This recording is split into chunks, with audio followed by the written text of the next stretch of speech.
श्री श्री राधा दामोदर भगवान की जय। ये जो दामोदर मास, ये जो नियम सेवा मास, ये जो कार्तिक मास या ऊर्जो मास, ये ऐसा महीना है जैसे ना सारे व्रतों में एकादशी व्रत परम पवित्र माना जाता है, सर्वश्रेष्ठ माना जाता है। उसी तरह से सारे महीनों में ये जो कार्तिक महीना है, दामोदर महीना है, इसको बहुत श्रेष्ठ माना जाता है, बड़ा फलदायक है। जैसे एकादशी बड़ी फलदायक है, ऐसे कार्तिक मास का जो व्रत है ये बहुत फलदायक है।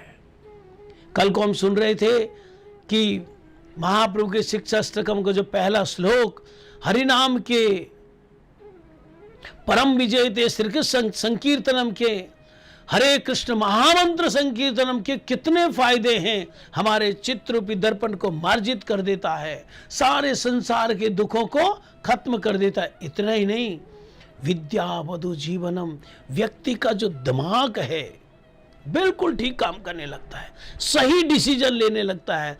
परम विजय ते श्री कृष्ण संकीर्तनम का फायदा यह है, क्या गलत है क्या सही है, ये विवेक जागृत हो जाता है व्यक्ति के।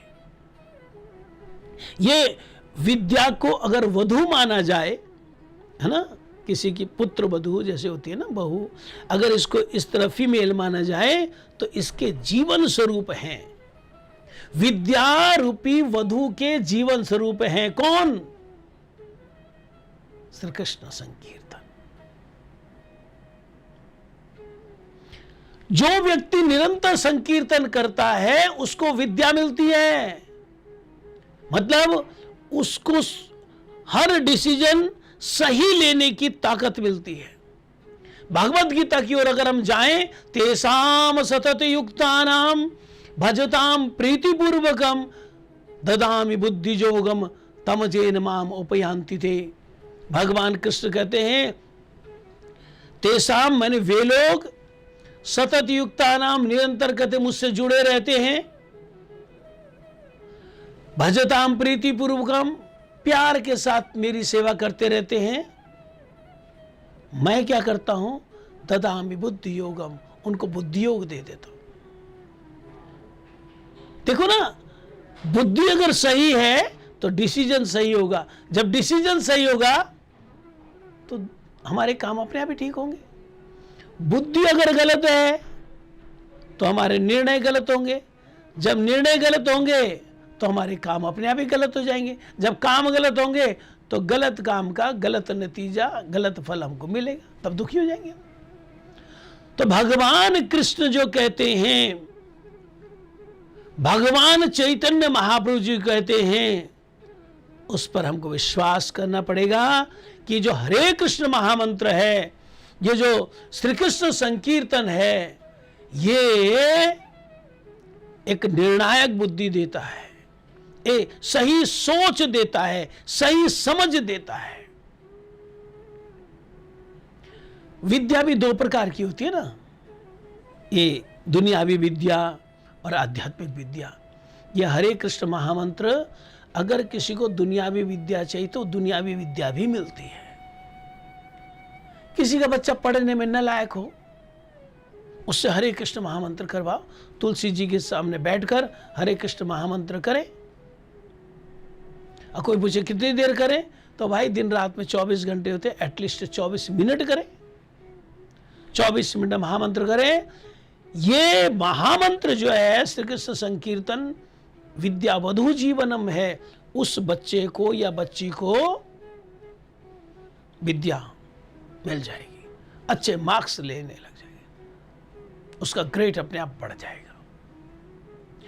और एक तो दुनियावी विद्या होती है, एक आध्यात्मिक विद्या होती है। आध्यात्मिक विद्या के वधु, आध्यात्मिक विद्या वधु के जीवन स्वरूप है भगवान कृष्ण का ये संकीर्तन। यानी कि किसी को ये ना पता हो मैं कौन हूं, भगवान कौन है, भगवान से मेरा संबंध क्या है, मैंने भगवान की सेवा कैसे करनी है, गोलोक धाम में मैं कैसे जाऊंगा, गोलोक धाम में कुछ दास भाव से सेवा कर रहे हैं, कुछ सखा भाव से सेवा कर रहे हैं, कोई वात्सल्य भाव से सेवा कर रहे हैं, गोपियाँ मधुर भाव से सेवा कर रही है, मैंने किस रस से सेवा करनी है, ये सब समझ आ जाता है श्री कृष्ण संकीर्तन से।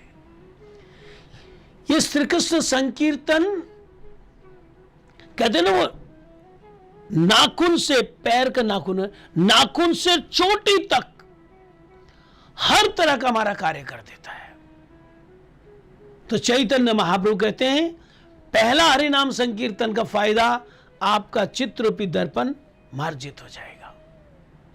दूसरा हरिनाम संकीर्तन का फायदा, आपके सारे दुख खत्म हो जाएंगे। तीसरा हरिनाम का फायदा, आपके अंदर ज्ञान आ जाएगा। जब आप भक्तों के साथ संकीर्तन करेंगे तो क्या होगा, बिनु सत्संग, गोस्वामी तुलसीदास जी कहते, बिनु सत्संग विवेक न होई, राम कृपा बिनु सुलभ न सोई। विवेक बुद्धि का वो प्रकोष्ठ होता है जो ये बताता है कि क्या गलत है और क्या सही है, क्या सत्य है और क्या असत्य है, क्या नित्य है और क्या अनित्य है, कौन मेरे फायदे वाला है और कौन मेरे नुकसान वाला है, कौन सी संपत्ति मेरे साथ जाएगी और कौन सी संपत्ति मेरे साथ नहीं जाएगी। ये विवेक जो है साधु संग कृष्ण नाम, इससे मिलती है। तो खैर चैतन्य महाप्रभु जी कहते हैं, चेतो दर्पण मार्जनम भव महादावाग्नि निर्वापनम श्रेय कैरव चंद्रिका वितरणम विद्यावधु जीवनम। ये विद्यावधु के जीवन स्वरूप हैं। कौन? ये श्री कृष्ण संकीर्तन। इसलिए अगर हम अपनी बुद्धि को ठीक करना चाहते हैं, अगर हम विद्या प्राप्त करना चाहते हैं, अगर हम विवेक अपना जागृत करना चाहते हैं, हम सही डिसीजन वाली अपनी बुद्धि बनाना चाहते हैं, तो हमको हरिनाम, हरिनाम और केवल मात्र हरिनाम करना चाहिए। हरे कृष्ण।